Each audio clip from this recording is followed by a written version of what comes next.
আসসালামু আলাইকুম ওয়া রাহমাতুল্লাহি ওয়া বারাকাতুহু। সম্মানিত ভিউয়ার্স, কেমন আছেন আপনারা? আশা করি ভালোই আছেন। আমি আপনাদের সামনে আবারও চলে আসলাম। আলোচনা করতেছিলাম ২৭ শ্রেণীর মানুষ আল্লাহ রসুল সাল্লাল্লাহু আলাইহি ওয়াসাল্লামের হাদিস অনুযায়ী জান্নাতে যেতে পারবেন না। ইতিমধ্যে আমি ২৬ প্রকার শ্রেণীর মানুষের আলোচনা করেছি।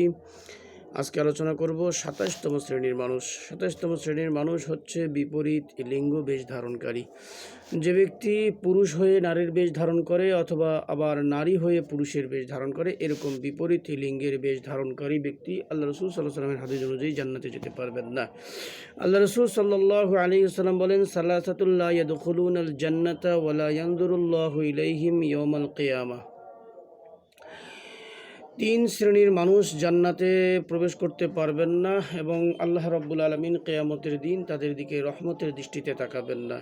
আল আক্কু বিওয়ালিদাইহি, পিতামাতার অবাধ্যকারী সন্তান।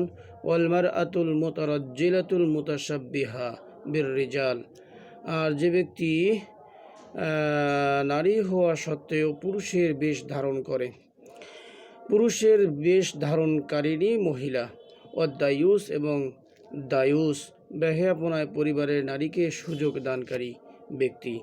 আবার এই শ্রেণীর মানুষগুলো জান্নাতে যেতে পারবেন না।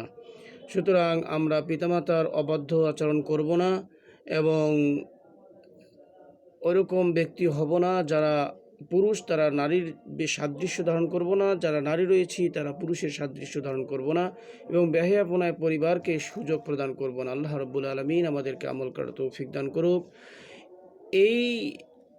এরই মাধ্যমে আমাদের ২৭ শ্রেণীর মানুষের আলোচনা আজকে সমাপ্ত হলো। আল্লাহ হাফেজ। আলহামদুলিল্লাহ সুম্মা আলহামদুলিল্লাহ। আল্লাহ পাক রব্বুল আলামিন আমাদেরকে ভালো রাখে, এই প্রত্যাশা রাখি। এবং এই ২৭ শ্রেণীর মানুষ প্রত্যেকটি একটি করে পর্ব আমার ফেসবুক প্রোফাইলে আপলোড করা হবে ইনশাআল্লাহ, আমরা পড়ে নিতে পারবো। আসসালামু আলাইকুম ওয়া রাহমাতুল্লাহ।